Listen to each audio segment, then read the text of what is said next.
नमस्कार दोस्तों आइए एक बार फिर से आप सभी का हमारे YouTube चैनल पर हार्दिक स्वागत है। दोस्तों, जैसा कि आप सबने हमारे वीडियो का थंबनेल पहले ही देखा, मैं आपसे कहूंगा आप बने रहिए हमारे चैनल पर। इस वीडियो में मैं थंबनेल के अनुसार ही चर्चा करूंगा और आपको बिहार के अंदर उस जिले की सभी सीटों के समीकरण भी समझाने का प्रयास करूंगा जहां पर बहुजन समाज पार्टी इस बार क्लीन स्वीप करने की तैयारी में है। लेकिन उससे पहले बिहार के चुनावी परिदृश्य पर हम एक चर्चा कर लेते हैं। दोस्तों, इस बार बिहार के अंदर दो दलों के बीच मुख्य लड़ाई बताई जा रही है। एक तो बीजेपी के नेतृत्व वाला एनडीए गठबंधन, दूसरा आरजेडी के नेतृत्व वाला इंडिया गठबंधन। लेकिन प्रेजेंट टाइम दोनों गठबंधनों की जो स्थिति है वो ठीक नहीं है। बीजेपी नीतीश कुमार के नेतृत्व में बिहार का चुनाव तो लड़ना चाहती है, लेकिन वो इस बार नीतीश कुमार को बिहार के अंदर सीएम फेस घोषित नहीं कर रही है। इसको लेकर एनडीए के अंदर सब कुछ ठीक है ऐसा हम कह नहीं सकते हैं। वहीं इंडिया गठबंधन के नेतृत्वकर्ता तेजस्वी यादव और कांग्रेस के बड़े नेता राहुल गांधी के बीच भी सब कुछ सही नहीं चल रहा है। ऐसी खबरें हैं कि कुछ सीटों पर कांग्रेस और आरजेडी के प्रत्याशी आमने सामने हैं। दोस्तों, बार्गेनिंग को लेकर इंडिया गठबंधन के अंदर अभी भी घमासान मचा हुआ है। वहीं तेज प्रताप यादव ने अपनी अलग राजनीतिक पार्टी बनाकर तेजस्वी यादव की मुश्किलों को बढ़ा दिया है, क्योंकि तेजस्वी यादव के समक्ष तेज प्रताप यादव ने एक यादव कैंडिडेट ही उतार दिया है। तो दोस्तों, इस बार बिहार के अंदर सरकार किसकी बनेगी ये कहने में अभी विलंब है। सारे के सारे राजनीतिक विश्लेषक और पत्रकार इस बात को समझ नहीं पा रहे हैं। दोस्तों, बिहार की राजनीतिक उठापटक के बीच इस बार कुछ सीटों पर बहुजन समाज पार्टी बहुत ही शानदार चुनाव लड़ रही है।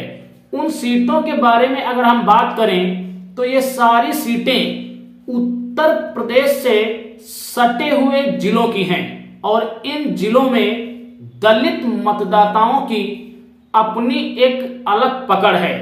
इनकी संख्या ऐसी है कि अगर ये चाहें तो बसपा के प्रत्याशियों को चुनाव जिता सकें और कई बार इन सीटों पर बहुजन समाज पार्टी अपने प्रत्याशियों को चुनाव जितवा भी सकी है। दोस्तों, इस वीडियो में हम बात करेंगे बिहार के अंदर कैमूर जिले की उन 4 सीटों की जहां पर बहुजन समाज पार्टी इस बार क्लीन स्वीप करने की तैयारी में है। दोस्तों, बिहार के कैमूर जिले में वर्तमान समय में 4 विधानसभा की सीटें हैं: रामगढ़, मोहनिया, भभुआ और चैनपुर। इन चारों सीटों में रामगढ़ एक ऐसी सीट है जहां पर बसपा हमेशा फाइट में रही, लेकिन रामगढ़ पर बसपा जीत नहीं हासिल कर सकी। बाकी चैनपुर, भभुआ और मोहनिया ये ऐसी सीटें हैं जहां पर बहुजन समाज पार्टी कई बार जीत हासिल कर चुकी है। अगर हम बात करें चैनपुर की, तो चैनपुर विधानसभा सीट पर बसपा ने 2 बार जीत दर्ज की है। पहली जीत 1995 में महाबली सिंह के रूप में हुई थी, तो 2020 में ये सीट जमा खान जीते थे जो बहुजन समाज पार्टी के प्रत्याशी थे और 2020 में इनको बिहार के अंदर 40% वोट मिला था और 95,000 वोटें हासिल कर इन्होंने भाजपा के प्रत्याशी को धूल चटाई थी। इस बार भी चैनपुर के अंदर बहुजन समाज पार्टी बहुत ही अच्छे से चुनाव लड़ रही है। दोस्तों अगली सीट है भभुआ की। भभुआ से बहुजन समाज पार्टी ने लल्लू सिंह पटेल को अपना प्रत्याशी बनाया है। दोस्तों इस सीट पर भी बहुजन समाज पार्टी 2005 में जीत हासिल कर चुकी है और 2015 में भरत बिंद इस सीट से बसपा के प्रत्याशी थे और उन्होंने यहां पर 20% वोट शेयर हासिल की थी। आपको बताता चलूं भभुआ सीट पर इस बार बहुजन समाज पार्टी दलित और पिछड़े समाज के बीच एक बहुत ही शानदार तालमेल बनाकर चुनावी मैदान में है और ऐसा कहा जा रहा है कि इस बार भभुआ सीट पर बहुजन समाज पार्टी अपना परचम लहरा सकती है। दोस्तों अगली सीट है कैमूर जिले की मोहनिया। मोहनिया सीट पर भी बहुजन समाज पार्टी एक बार जीत हासिल कर चुकी है क्योंकि ये सीट एससी रिजर्व सीट है और इस बार इस सीट पर ओम प्रकाश दीवाना बहुजन समाज पार्टी के प्रत्याशी हैं। दोस्तों ओम प्रकाश दीवाना एक मिशनरी बिरहा गायक हैं। ओम प्रकाश दीवाना की पहचान धरातल पर है। ओम प्रकाश दीवाना जमीन से जुड़े हुए नेता हैं।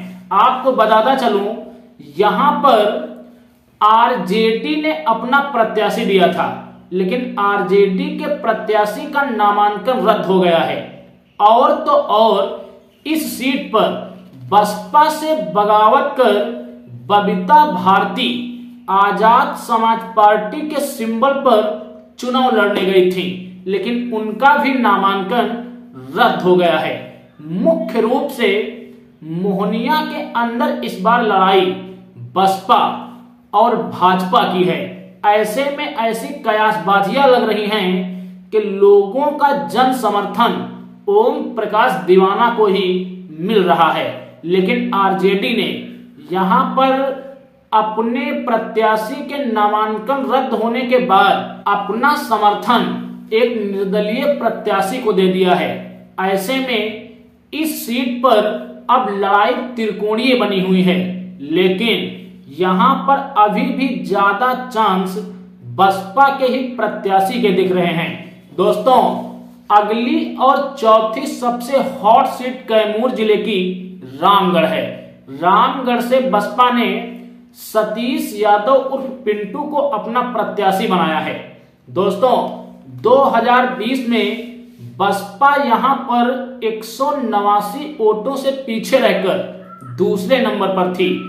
10 बार हुए चुनाव में इस सीट पर बसपा 7 बार दूसरे तो 3 बार तीसरे नंबर पर रही है। 2024 में जो उपचुनाव हुआ यहां पर बसपा प्रत्याशी को 60,895 वोट मिले और बसपा का प्रत्याशी 1362 वोटों के एक छोटे से अंतर से चुनाव हार गया।